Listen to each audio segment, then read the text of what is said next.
Facebook algorithm কি? আপনার post কি সবাই দেখতে পাচ্ছে? অ্যালগরিদম মানে কি? ফেসবুক অ্যালগরিদম একটি প্রযুক্তি যা নির্ধারণ করে কে কোন পোস্ট আগে বা পরে দেখবে। প্রতি মুহূর্তে হাজারো পোস্ট আপলোড হয়, তাই ফেসবুক এটা নিয়ন্ত্রণ করে। অ্যালগরিদম কিভাবে কাজ করে? ফেসবুক অ্যালগরিদম 4টি ধাপে কাজ করে। এক, ইনভেন্টরি, আপনার জন্য যত পোস্ট আছে। সিগন্যালস, আপনি কোন কন্টেন্ট কীভাবে প্রতিক্রিয়া দেন। প্রেডিকশনস, আপনি কোন কন্টেন্টে ক্লিক বা কমেন্ট করতে পারেন। আর স্কোর, আপনার জন্য কন্টেন্ট কতটা গুরুত্বপূর্ণ।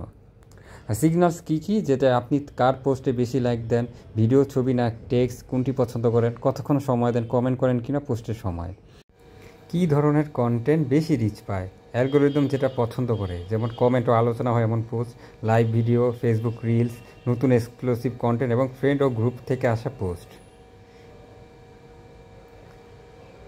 এখন দেখবো কোন কন্টেন্টগুলো রিচ কম পায়, যা অ্যালগরিদম অপছন্দ করে, যেমন জুয়ার হেডলাইন, লাইক দিন, শেয়ার করুন টাইপ পোস্ট, বারবার এক পোস্ট, কপি পেস্ট কন্টেন্ট এবং কম ভ্যালু পোস্ট। এবং রিচ বাড়ানোর বিভিন্ন কৌশল আছে, যেমন কোয়ালিটি কন্টেন্ট পোস্ট করুন, কমেন্টে প্রশ্ন করুন, স্টোরি ও রিলস ব্যবহার করুন, পোস্ট করার সঠিক সময় বুঝুন, লাইভে যান এবং গ্রুপে অ্যাক্টিভ থাকুন। এবং ফেসবুকে সফল হতে হলে অ্যালগরিদম বুঝুন, কন্টেন্ট ভালো করুন এবং মানুষের সাথে সংযোগ তৈরি করুন।